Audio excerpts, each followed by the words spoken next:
Your Samsung washer stuck with a 5C error code? This means the appliance isn't draining water properly. Let's troubleshoot step by step. By the end of this video, your washer should be draining smoothly again. What does 5C mean? The code signals a drainage problem, often caused by clogged hoses, frozen pipes, or misaligned drain systems. First, check the drain hose. Ensure it's not frozen or clogged. If frozen, thaw it gently with warm towels or a hairdryer on low heat. For clogs, disconnect the hose and flush it with warm water to remove debris. Next, verify the drain hose position. If connected to a standpipe, ensure the hose is inserted no more than 6 inches into the pipe. If using a sink connection, make sure the hose is securely attached and angled downward for proper flow.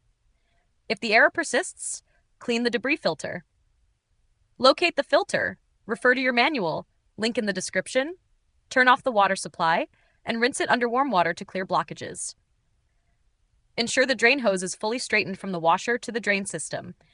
Bends or kinks can trap water and trigger the error. Still stuck? Links for the user manual and customer support are available in the video description. If this video helped, subscribe for more quick fixes.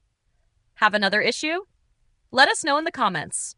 We may feature it in a future video. Thanks for watching, and happy laundry day.